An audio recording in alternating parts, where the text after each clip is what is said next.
Bugun biz sizlarni O'zbekiston Respublikasi Mudofaa vazirligi tizimidagi eng qiziqarli va sergak sohalardan biri harbiy kinologiya bilan tanishtiramiz. Siz harbiy itlar qayerda va qanday tarzda tarbiyalanishini hech ham ko'rmagan bo'lsangiz, bu lavhalar sizga albatta qiziqarli bo'ladi.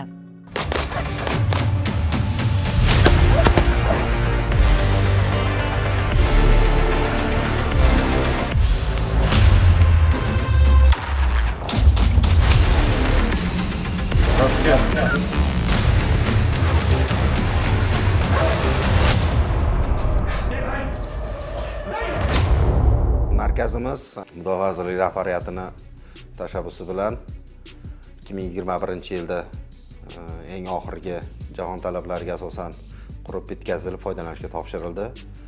Markazimizda o'quv binolari, alohida veterinariya bo'limi, naslchilik bo'limi, maxsus oshxona hamda 70 bosh xizmatlarga mo'ljallangan valeylarimiz mavjud. Undan tashqari, xizmat itlarini mashg'ulot qilish hamda kinolog mutaxassislarning amaliy nazariy bilim ko'nikmalarini oshirish uchun maxsus maydonlarimiz mavjud. Mashg'ulot maydonlari jahon standartlariga mos ravishda qurilgan xizmat itlari bilan mashg'ulotlar qilish uchun maxsus yo'laklar, to'siqlar osha yo'laklar deymiz. Shunaqa maxsus yo'laklarimiz. Dog-beton majmuamiz bor.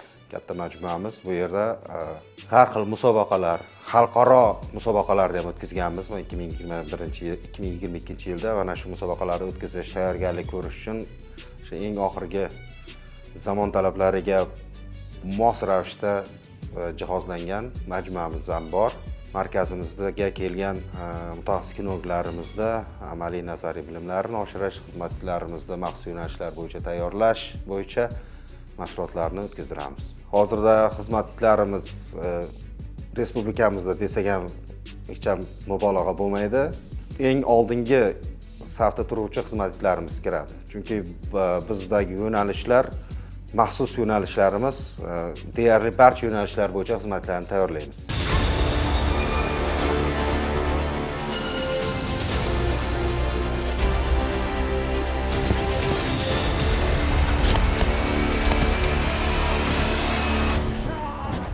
Mudofaa tizimida it shunchaki hayvon emas, u jangovar sherik.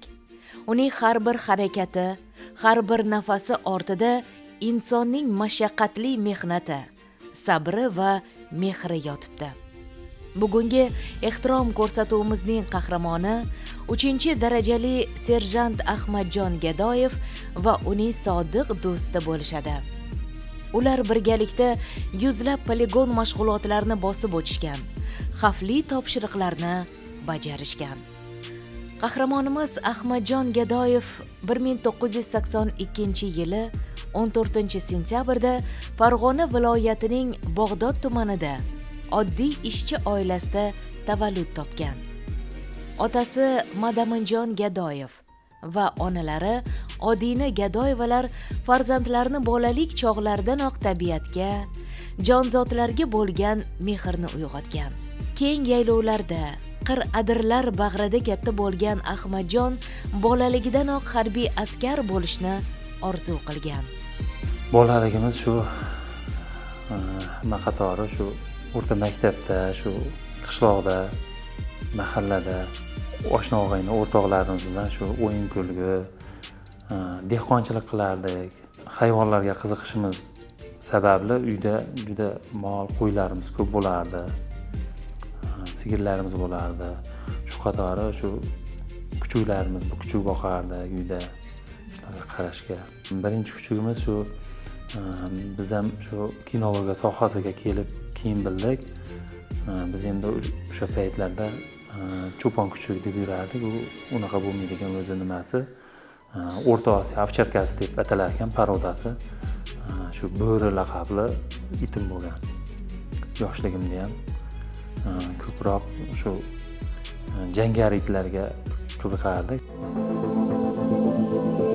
Ko'pchilik kinolog deganda faqat itni aylantirib yurgan odamni tasavvur qiladi. Aslida harbiy kinolog bu bir vaqtning o'zida ham biolog, ham psixolog, ham taktik strategdir. Uning vazifasi itga shunchaki buyruq berish emas, balki u bilan yagona organizmga, yagona jismga aylanishdir. Harbiy qismda kinologning ish kuni tongi soat 5 dan o'z sherigining salomatligini tekshirish va volyerni tozalashdan boshlanadi. U itning kayfiyatini nigohidan, nafas olishidan sezadi. Qahramonimizning asosiy ish joyi qanday va kinologlarning bu yerdagi vazifalari nimadan iborat ekanligini o'z ko'zimiz bilan ko'rishni istab, Mudofaa vazirligiga qarashli kinologiya markazi hududini aylanib chiqishga qaror qildik. Ahmadjon aka, mana sizni hozir ish joyingizda turibmiz. Keling, hozir tomoshabinlarimizga o'zingiz batafsilroq ma'lumot bersangiz, bu qayer? Mana bu hozir ovozlari eshitilib turibdi. Itlarimiz qanday itlar? Ushbu kuchuklarimiz xizmat itlari. Ushbu markazimiz 2021-yil Mudofaa vazirligi tomonidan qurib bitkazilib, foydalanishga topshirilgan. Hozir musobaqaga ajratilgan xizmat itlari deb yozib qo'yilgan ekan. Demak, musobaqada ishtirok etadigan musobaqada ishtirok etadigan xizmat itlarimiz saqlanadigan joylari, yozgi joyi, qishki joyi ichkarida mana. Bular hozir juda ham xavotir olyapti. Bizni ko'rib xavotir olyapti shekilli. Sizlarni formada bo'lmaganlaring uchun, boshqa kiyimda bo'lganliklaring uchun begona sifatida nima qilyapti? Begonasiryapti. Endi bu musobaqaga ajratilgan xizmat itlarining vazifasi nimada? Musobaqaga ajratilgan xizmat itlarining vazifasi bu musobaqalarda ishtirok etish, o'zini yo'nalishi bo'yicha mukammal tayyorlanadi. Xizmatchini biriktirilgan sportchi bilan birgalikda xizmat iti ham, sportchisi ham tayyorlanib, ikkalasi biriktirilib musobaqalarga tayyorlanadi. Bularning yo'nalishi qanday? Bularning yo'nalishi biatlon yo'nalishi bo'yicha yugurish yo'nalishi bor. 300 metrli palasalar osha yugurish yo'nalishi bor. O'qchi yo'nalishi bor. Uni sportchini o'zi bajaradi. Xizmat iti bilan birgalikda. Bu tomondagi antiterror va qo'riqlash xizmati deb yozilgan. Antiterror qo'riqlash va xizmat itlari bu himoya qorovul, antiterror yo'nalishlari bo'yicha tayyorlanadigan muhim ajratilgan xizmat itlari. Hozir bu xizmat itlarimizni Milliy gvardiya qo'shinlaridan kelgan, toifalangan obyektlarni qo'riqlash va himoya qilish yo'nalishidan kelishgan ushbu xizmat itlarimizni biriktirib, hozir o'rgatmoqdamiz. Xizmat itlari bilan birgalikda. Ular ancha jussasi kichkinaroq. Hozir bu xizmat itlarimiz tug'ruqxonamizdan 4 oylikgacha tug'ruqxonamizda saqlanib, 4 oylikdan keyin tug'ruqxonadan instruktorlarga bo'lib o'rgatuvchilarga biriktiriladi. Demak, bu muassasani o'zining tug'ruqxonasi ham mavjud. Albatta, tug'ruqxonasi mavjud. O'zini shifoxonasi xizmatlarini o'sha tug'ruqxonasida jihozlangan bog'chasi, hamma sharoitlar mujassam. Mana bu qidiruv-qutqaruv yo'nalishi bo'yicha bu yo'nalish qanday yo'nalish? Qidiruv-qutqaruv yo'nalishi bu Turkiyadagi bo'lgan yer zilzilasida ham o'zimizning xizmatchilarimiz, harbiy xizmatchilarimiz o'zini itlari bilan borib, o'sha yerda o'zini xizmatlarini kelishdi. Demak, mana shu itlar ham borgan u yerga. Turkiyaga borib, o'sha yerda xizmat qilgan itlarimiz ham borgan. Zilzilada demak, o'sha bino ostida qolib ketgan odamlarni topishda o'zini xizmatlarini ko'rsatib keldi. O'rmonlardan ham qidirib topdi. O'rmonlarda o'sha is qidiruv yo'nalishi bo'yicha hammasi tayyorlangan. Bu yerda sizni vazifangiz nimadan iborat? Bu yerda meni vazifam men portlovchi moddalarni qidirib topish va zararsizlantirish guruh komandiriman. O'zimning guruhim bilan birgalikda markazimizga o'qishga kelgan harbiy xizmatchilarni ushbu yo'nalish bo'yicha o'qitish, tarbiyalash, tayyorlab, xizmat itlarini biriktirib, xizmat itlari bilan birgalikda ushbu harbiy xizmatchilarni o'qitib, tayyor qilib, o'z xizmat joylariga yuboramiz. Ular o'sha biriktirilgan, o'rgatilgan xizmat itlari bilan birgalikda o'sha o'zlarining joyida o'z xizmatlarini davom ettiradi. Yaxshi. Juda qiziqarli vazifa. Lekin sizga o'rganib qolgandan keyin bu itlar boshqa egasiga ko'nika oladimi? Ko'nikib ketadi. Sababi biz bu yerda xizmat itlarini tayyorlangan xizmat itlarini biriktiramiz. harbiy xizmatchilarga o'qishga kelgan harbiy xizmatchilarga biriktiramiz. O'sha kundan boshlab biriktirilgan xizmatchilarimizni oldiga bormaymiz. Ular o'zini ovqatini beradi, cho'miltiradi, tozalaydi, yuvintiradi. Shunaqa qilib bir 10 kun, bir hafta davomida unga kontakt bo'lib o'rganadi. Muhim o'rganadi, unga biriktiriladi. Shu bilan unga bo'ysunib ketadi. Ahmad aka, mana bu yerda biz hozir o'quv jarayonlarini, ya'ni mashqlarni ko'ryapmiz. Mashqlar bajariladigan joy shekilli. Mashg'ulotlar o'tkaziladigan joyimiz bu xizmat itlarimizni chaqqonligini, abjirligini oshiradigan joyimiz. Boshlanishda mana kichkina sakrash to'sig'idan o'tkazdiramiz. Keyin mana uni kachalar deydi, shundan o'tkazdiramiz. Mana shunaqa qilib xizmat itimiz chaqqonligini oshiramiz. Chaqqonlik, abjirligini oshiramiz. Bir kunda necha soat shug'ullanishadi? Bir kun davomida nazariy mashg'ulotlarimiz 2 soatdan 4 soatgacha davom etadi. Amaliy mashg'ulotlarimiz 2 soatdan 2,5 soatdan davom etadi. Qor, yomg'ir farqi yo'q. Quyoshda ham albatta mashqlar bajaradi. Albatta.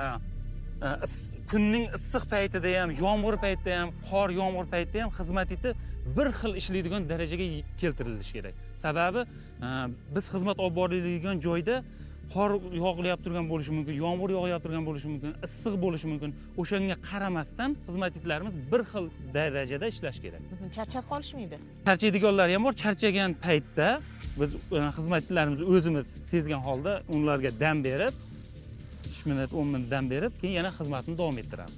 Endi Ahmad aka, aytingchi, bu kasb sizda bir bolaligingizdan muhabbat bilan kirganmi? Qanday bo'lgan? Yo, jonzotlarni yaxshi ko'rganingizda shu kasbni tanlaganmisiz? Albatta, yoshligimizdan shu hayvonlarga qiziqishimiz tufayli shu harbiy xizmatga kelganimizdan keyin o'sha davrlarda Mudofaa vazirligida kinologiya markazi bo'lmagan, Piliminnoy pitomnik deb nomlangan. Shu paytda biz 04746 harbiy qismga kelganman. Yerda 1 yil davomida xizmatimni davom ettirgandan keyin harbiy qismimiz bo'linishi, tarqalishi sababli Piliminnoy pitomnikka bizni xizmatimizni davom ettirish uchun yuborilganman. Kinologiya sohasiga kelganligim sababli ham o'zimda jonivorlarga qiziqishim tufayli kelgan harbiy qismimda shuni xizmat itlarini yaxshi ko'rib, o'zimda qiziqishimga yaqin bo'lganligi sababli shu sohani tanlab, shu yerda xizmat davom ettirishga qaror qilganman.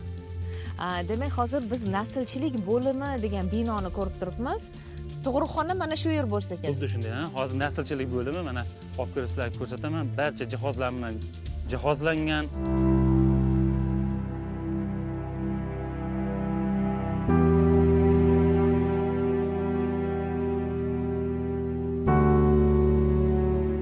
Demak, bu maskanda hattoki kuchuk bolalarni o'ynatish xonasi ham mavjud ekan. Endi siz uni bir ko'rsangiz, menimcha havasingiz keladi. Ahmad aka, keling tushuntiring. Mana bu yerda hozir ikkita jonzot mazza qilib o'ynash bilan ovora. Naslchilik bo'limimizni bog'chasi desa ham bo'ladi. Ushbu o'yinchoqlar bilan o'ynab, bular xizmat itlarimizni qiziqishi, nimaga qobiliyati borligi, nimaga qiziqishi borligini ushbu joyimizda ajratib ko'rsatib boriladi. Demak, bu xonada bularni faqat o'zligi emas, mutaxassis ham bo'ladi. Mutaxassis ham bo'ladi. Mutaxassisimiz ham bo'ladi. 4 oylikgacha bo'lgan xizmat itlarimizni, kuchuk bolalarimizni ushbu joyda o'ynatib, harakatlari nimaga qaysinga harakati bor, qaysinga qobiliyati bor, qaysi yo'nalishga qobiliyati borligini ajratib, mana bunisi qorovul xizmatiga, bu is qidiruv xizmatiga, bunisi portlovchi moddani qidirib topish yo'nalishlariga to'g'ri keladi ekan deb ajratib instruktorlarimizga chiqarib beradi. Ahmad aka, demak, jonzotlarni ham turli xil yo'nalishga bo'lgan qobiliyati bo'lar ekan. Albatta, xizmat itlarini ham turli xil yo'nalishlarga o'zini qobiliyati bo'ladi.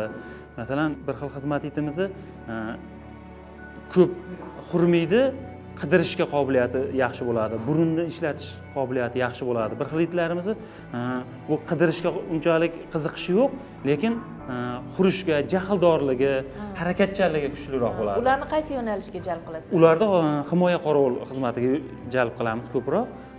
Sababi harakatchan, jahldorligi tezroq chiqadigan xizmatlar bo'ladi. Hech qanday qobiliyatga ega bo'lmagan kuchuklar ham bo'ladimi? Shunaqalari ham chiqib qoladi, kamdan kam. Ularni nima qilasiz? Ularni xizmatdan chetlatib, kim qaruvchilar shu nimalarga berib boriladi. Topshiriladi.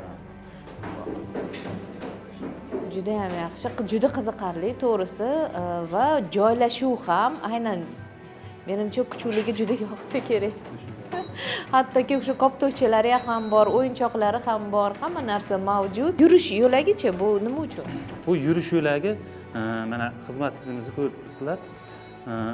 Yugurish Qobiliyati yugurganda boshqa? ko'p ishlaganda charchamaydigan darajadagi Demak, sportchi qilib tarbiyalaydi. Demak, maxsus yugurtirishga Maxsus ham o'rgatiladi. yugurtirish yo'lagi. O'zi bularning qobiliyati bor, ko'proq yugurishadi, bundan-da tezroq yuguradi. Bundan-da tezroq yugurib, bundan-da ko'proq xizmatda ishlatishda ham charchamaydigan darajada qilib tarbiyalanadi.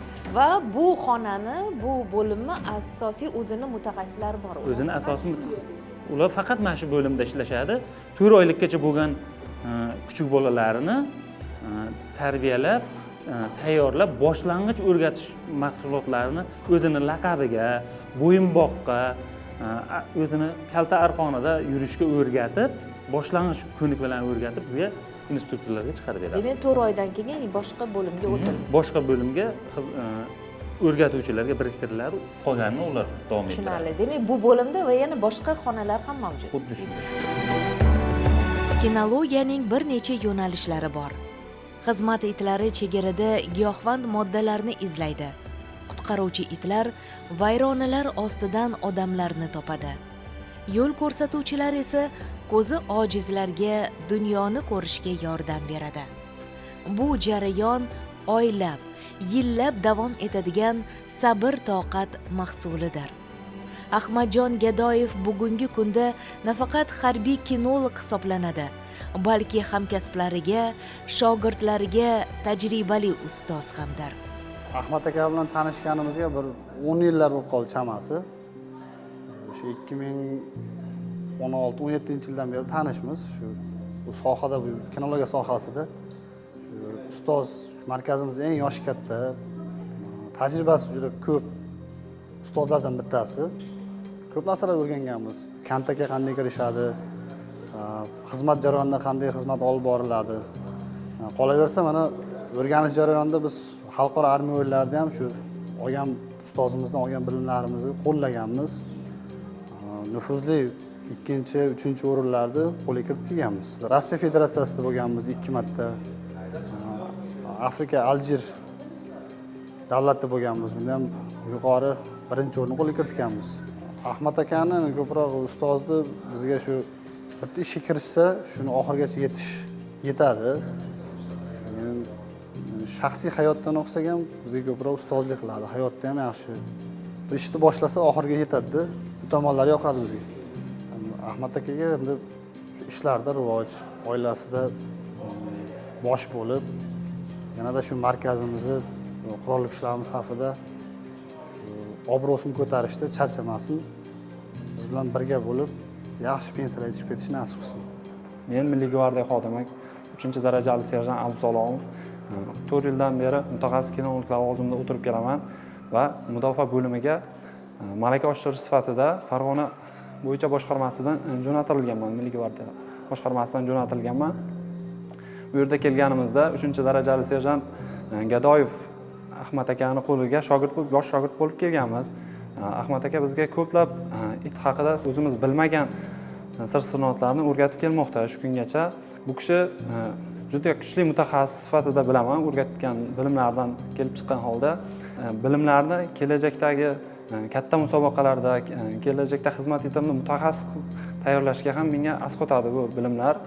Aynan xizmat etida asosan mutaxassislik yo'nalishi bo'yicha, masalan, qidirish, buyumlarni qidirib topish, buyumlar orasidan, keyin narkotik moddalar, portlovchi moddalarni qidirib topish yo'nalishida o'ta katta mutaxassis bo'lib, bizlarga o'sha yo'nalishda katta dars berdilar. Xizmat etiga shunday bog'lanamiz, ular biz shunchaki it deb tasavvur qilardim bu o'quv markaziga kelishdan oldin. Endi bu o'quv markazidan keyin o'qib ketgandan keyin it bilan vujudan bog'lanish kerakligini anglab yetdimda.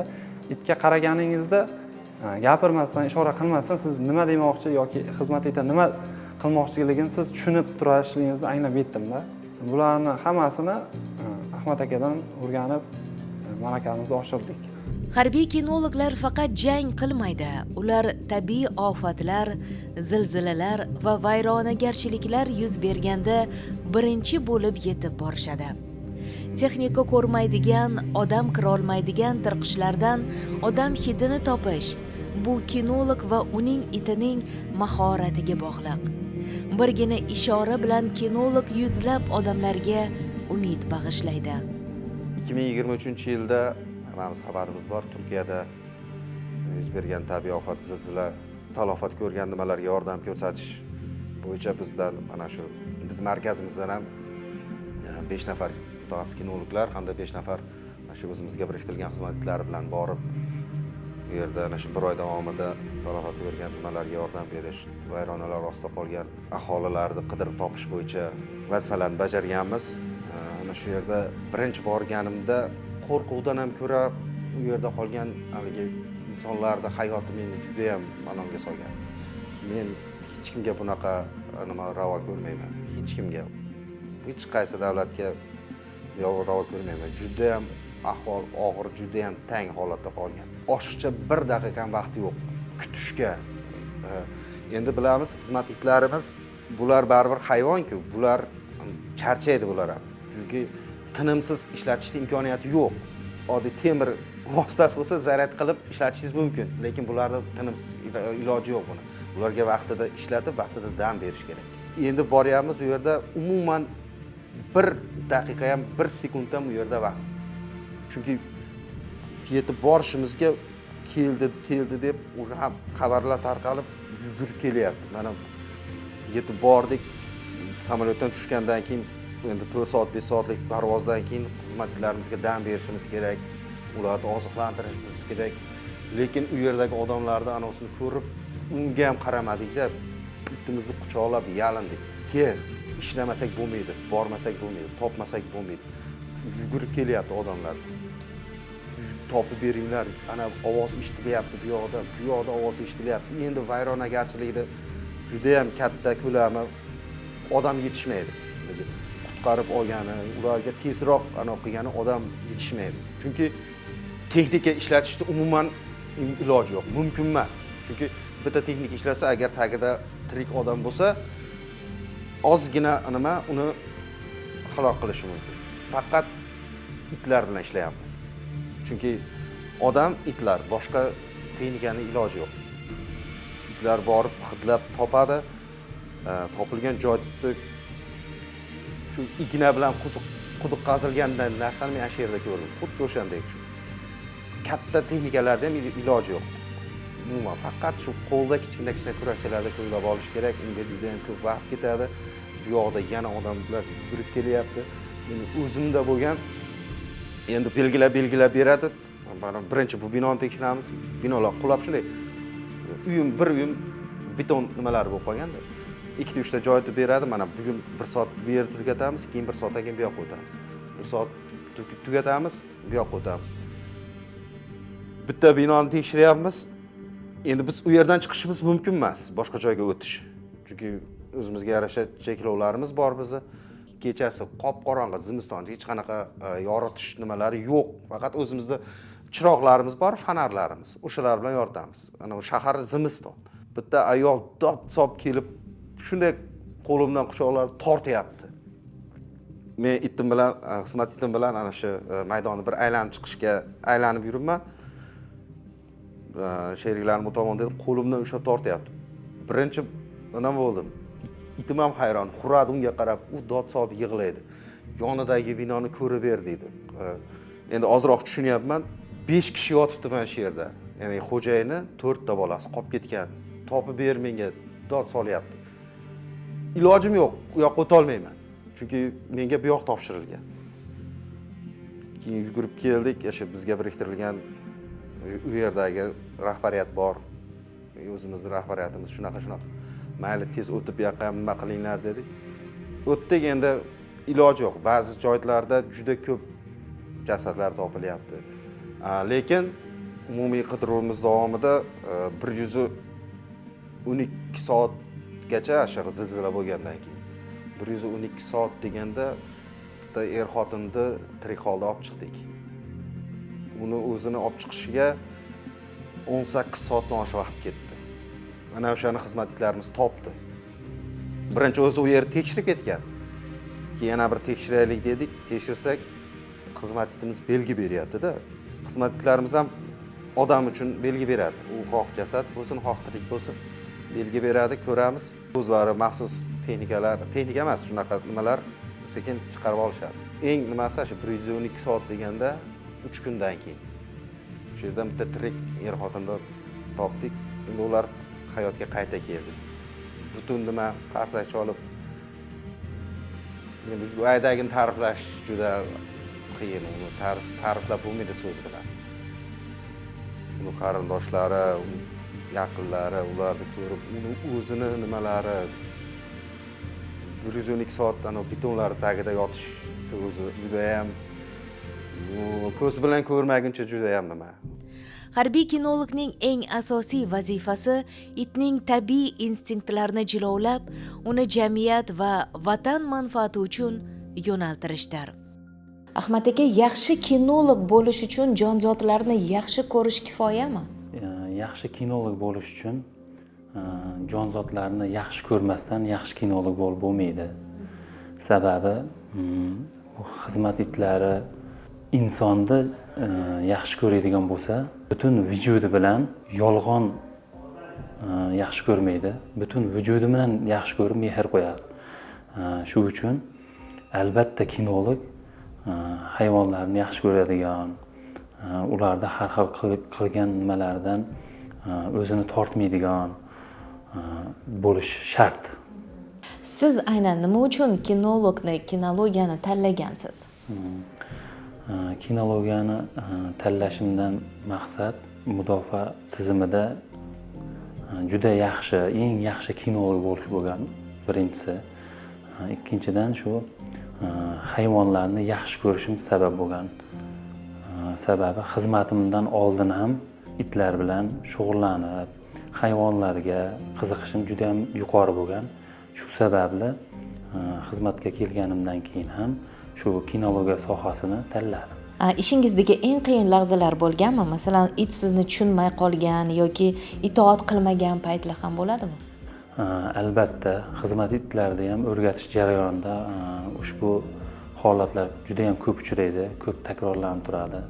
Sababi xizmat itlarini asab faoliyatlari xuddi insonlarniki kabi 4 turga bo'linadi. Xolerik, sangvinik, flegmatik va melanxolik turlari. Ushbu turlari xizmat itlariniki bir-biriga aralashmaydi. Xolerik bo'lsa xolerigicha, sangvinik bo'lsa sangvinigicha, flegmatik bo'lsa flegmatikicha, melanxolik bo'lsa melanxoligicha qoladi. Shu sababli ularning asab faoliyatiga qarab kinolog o'zini o'shanga moslashtirish kerak.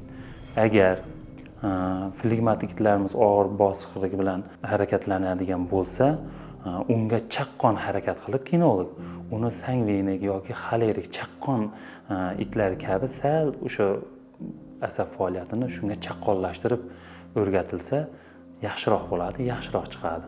Bularda tili yo'q, tushunmadim, boshqatdan qaytarib yuboring degan narsa bo'lmaydi.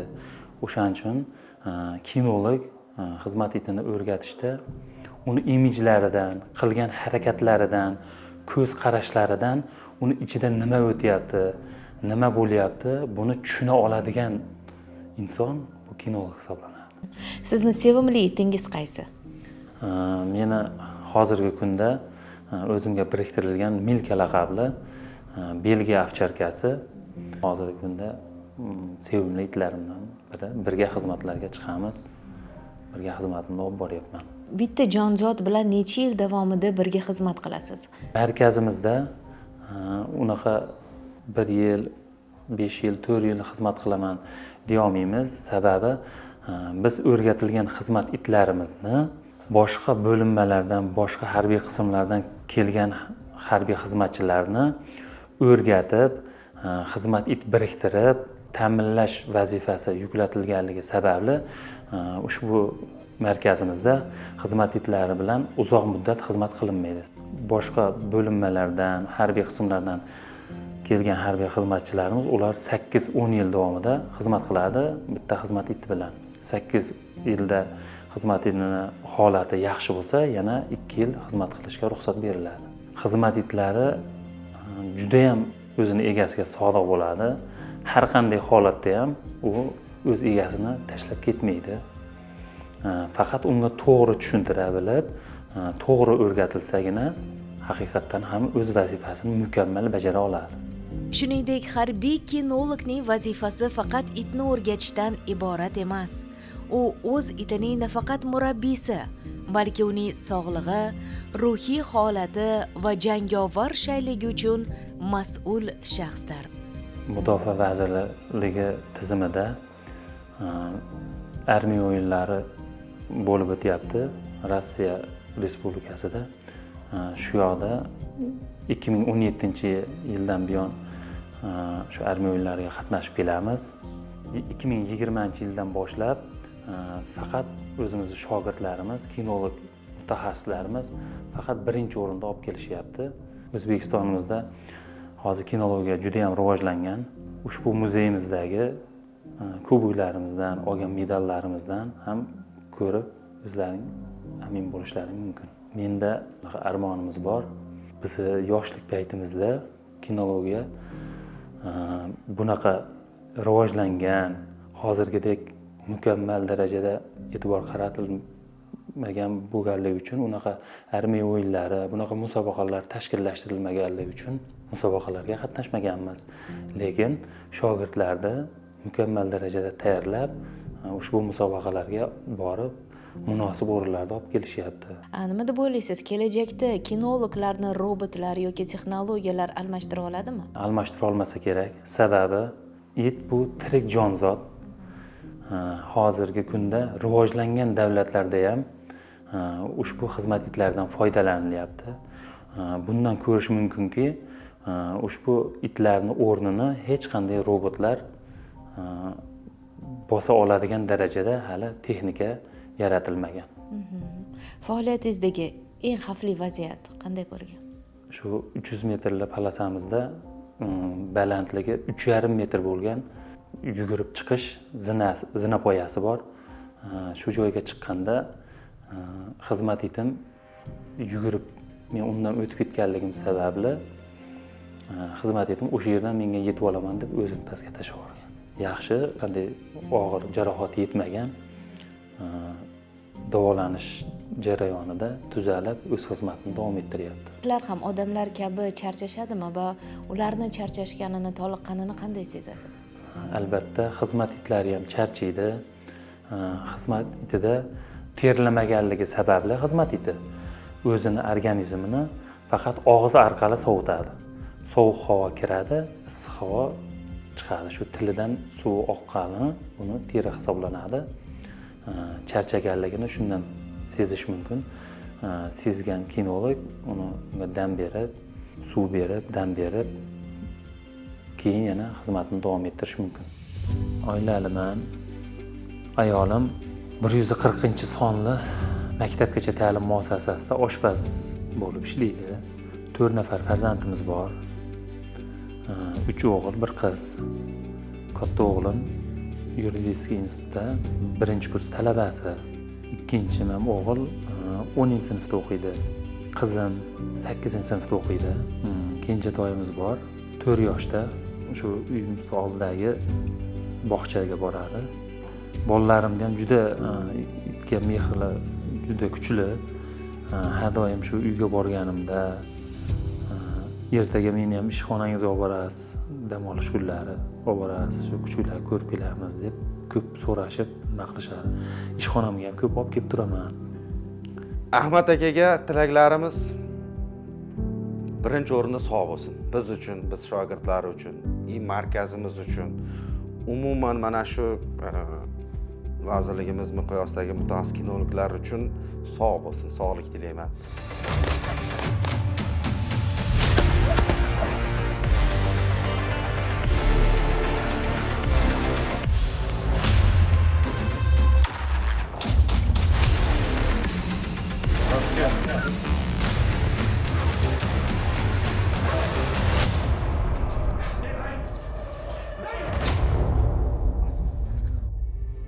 Xulosa o'rnida shuni aytish mumkinki, harbiy kinologiya bu shunchaki xizmat turi emas, bu ikki xil tabiatning bir maqsad yo'lida birlashishidir.